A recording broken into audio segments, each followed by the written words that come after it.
Your earliest memory might not be real. What if someone quietly put it there? What if your most trusted memory was actually invented? Meet Chris, 32 years old, relaxed, sitting across a UC Irvine research table and quietly holding a short printed booklet of 4 stories.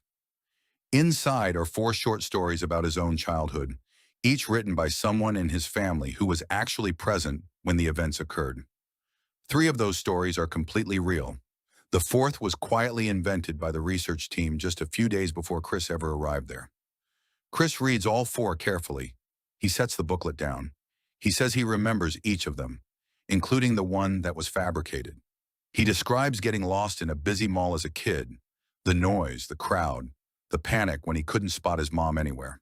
He remembers an elderly man who noticed him wandering alone, stayed beside him, and walked him straight back to his relieved and grateful family. His voice is steady. His details feel sharp and entirely genuine. He has no idea he just described something that never actually took place. The mall story was fully fabricated by the research team, not written by family at all. And yet Chris accepts every part without any doubt. 3 short sessions, no hypnosis, no pressure, just one printed page, and a false memory that took root as naturally as any real one. This is the Lost in the Mall experiment, 1995, designed by psychologist Elizabeth Loftus and research colleague Jim Pickrell at UC Irvine. They brought in 24 participants and handed each person a booklet of 4 childhood stories compiled with genuine help from their own family members. 3 stories per booklet described real events. One was always fictional, getting lost alone inside a crowded American shopping mall as a small child. Crucially, neither the participant nor the interviewer knew which story was fake. No pressure was ever applied. No hints were ever dropped or given. In the first session, most participants had zero memory of the mall event. They hesitated, looked puzzled, and sometimes apologized for not recalling anything. One participant said flatly, "I honestly don't think that happened to me." Another said it sounded faintly familiar, but he simply couldn't place it. By the second interview session, something invisible had shifted. The fictional story had quietly started to feel strangely familiar to several of the participants. New details began appearing. Details completely absent from the booklet. A blue fleece jacket on the stranger. Cinnamon pretzels from a nearby food stand. By the third and final session, roughly 25% of participants reported they genuinely remembered getting lost in that mall as a young child. They weren't being agreeable or polite. They described the experience with real emotion, specific sensory details, genuine fear, and total unquestioned personal certainty. One woman cried during her interview. She described her childhood terror in vivid detail and the deep gratitude she still felt for her imaginary rescuer. She had genuine emotion for a man who never existed. Loftus had proven something the scientific establishment had repeatedly called simply and completely impossible. But here is the truly disturbing part. When told the mall story was invented, several participants flatly refused to believe the researcher facing them. They trusted the false memory more than the scientist. Their brain had rewritten the facts, and then actively defended that rewrite against direct correction. 1984. A courtroom in Dallas, Texas. A man named Steve Titus sits at the defendant's table, charged with a violent crime he never did. The key eyewitness takes the stand, looks directly across the room at Titus, points her finger, and says clearly, "That is him. I'm absolutely certain." Titus is convicted and sent to prison. The witness never wavers for a single moment. Her certainty is total because her memory feels completely real. Years later, a journalist reopened the case. A different man confessed. DNA evidence confirmed what Titus had maintained from the very start. Completely innocent. What happened? During early interviews, a detective had used leading questions, describing clothing, suggesting hair details, quietly steering the witness toward one particular face. Each small question rewrote a fragment of her memory.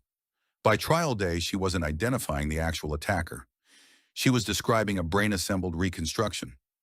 Loftus had documented this exact pattern across dozens of cases. Memory is not something you retrieve. It is something your brain rebuilds each time. Every act of remembering is also an act of editing. Your brain gathers fragments, fills the gaps, and delivers back a version that feels complete. It fills those gaps using context, expectation, and any suggestion arriving after the original event, even when none of that was actually there originally. Loftus named this the misinformation effect. It appeared consistently across different labs, backgrounds, and age groups. A core feature, not a rare, unusual flaw. So what exactly is memory? If a single detective question can reshape an eyewitness, what does a full therapy session do to something already fragile? Here's where things get genuinely uncomfortable. Loftus ran further tests and successfully implanted memories of demonic possession and animal attacks. The method kept working. For most of the 20th century, courts and scientists treated human memory like a reliable video camera running continuously inside your head since early childhood. The model seemed logical. Events happen, your brain records them accurately, and you can retrieve the original footage faithfully whenever you need it later. That idea matched perfectly how memory felt from the inside. It also turned out to be fundamentally, dangerously, and consequentially wrong in almost every respect. Memory is not storage, it is reconstruction. Every time you remember, your brain actively reassembles the scene from fragments of whatever pieces still remain. Some fragments are genuinely real. Some are borrowed from similar events. Some are just plausible enough that your brain quietly slips them in unannounced. In the 1980s, a therapy approach called recovered memory therapy spread rapidly through clinical practices across the United States and into other countries. The concept, trauma gets buried so deep that patients cannot consciously access it, but a trained therapist can carefully guide it back out. Thousands of patients began reporting unknown memories of childhood abuse. Parents were accused. Entire families collapsed overnight. Criminal charges spread rapidly across the country. Courts accepted these recovered memories as valid legal evidence. Convictions came down. People were imprisoned. Mental health professionals widely described it as a genuine breakthrough. Then researchers, including Loftus, asked the question no one wanted. How could anyone confirm whether these memories came from real events or from therapy? If memory rebuilds itself every time you access it, which version is real? The very first telling, the 10th, or something assembled in between? Think of a document saved over and over for 10 years. Same file name always. But the text inside keeps quietly shifting with every single save. The fallout was enormous. By the mid-90s, hundreds of American families were entangled in what researchers had formally started calling the memory wars nationwide. Parents convicted of abuse they never committed. Simultaneously, genuine trauma survivors struggled to be believed inside a climate of growing and deeply widespread skepticism. Loftus stood at the absolute center. She testified as a memory expert in more than 300 American trials across her long professional career. She was publicly called a liar and a defender of abusers. Actual death threats arrived in her university mailbox at the University of Washington. In one case, a woman identified in records only as Jane Doe filed a personal lawsuit against Loftus for publicly examining and challenging her story.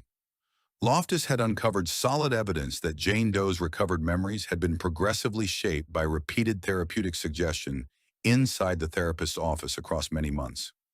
The conflict divided entire communities. On one side, people who believed recovered memories were real and deserved full legal recognition and prosecution for the accused. On the other, researchers presenting controlled data showing those very same memories could be entirely manufactured inside a therapy room with no underlying real event. The legal system had no clear answer. Courts had always treated eyewitness memory as reliable cornerstone evidence. That assumption was now visibly and publicly cracking. Judges faced a question no legal training ever prepared them for. If memory is structurally unstable by design, what is a verdict based on? If memory is unreliable by design, what are courts actually judging? That question has no clean legal answer, even in American courtrooms right now. And here's what should genuinely unsettle you. This doesn't only affect witnesses, it affects every single personal memory you believe you hold and own. Harvard psychologist Daniel Schachter spent decades cataloging the ways memory fails. Not under extreme stress, but under completely ordinary, everyday, unremarkable daily conditions. He identified what he called the 7 sins of memory, not random glitches, but structural tendencies baked directly into how human memory actually operates. The most relevant one here is suggestibility, the way a memory quietly reshapes under pressure from new information arriving well after the original event occurred. Schachter's conclusion reframes everything. Memory is not a broken camera, it is a storytelling system. And accurate preservation was never its primary design purpose. Its actual job is to build a usable narrative helping you navigate the present. And it sacrifices factual precision whenever that precision becomes inconvenient. Scientists still actively disagree about the outer limits. Can you implant a memory of committing violence? Studies by Loftus and colleagues suggest it is possible. Return to Chris. He's back in that same Irvine room a few weeks after the experiment ended, and the formal study had been fully completed. The researcher tells him clearly, one story in that booklet was invented entirely by the research team. The false event was the shopping mall. Chris goes quiet. He stares at the table for a long moment. Then he says something that visibly stops every person in the room. He tells the researcher he's not fully convinced she is right, because he can still clearly see that mall. He can still feel the fear. He accepts logically it might be false, but emotionally that mall memory feels more real and vivid than several of his confirmed childhood memories.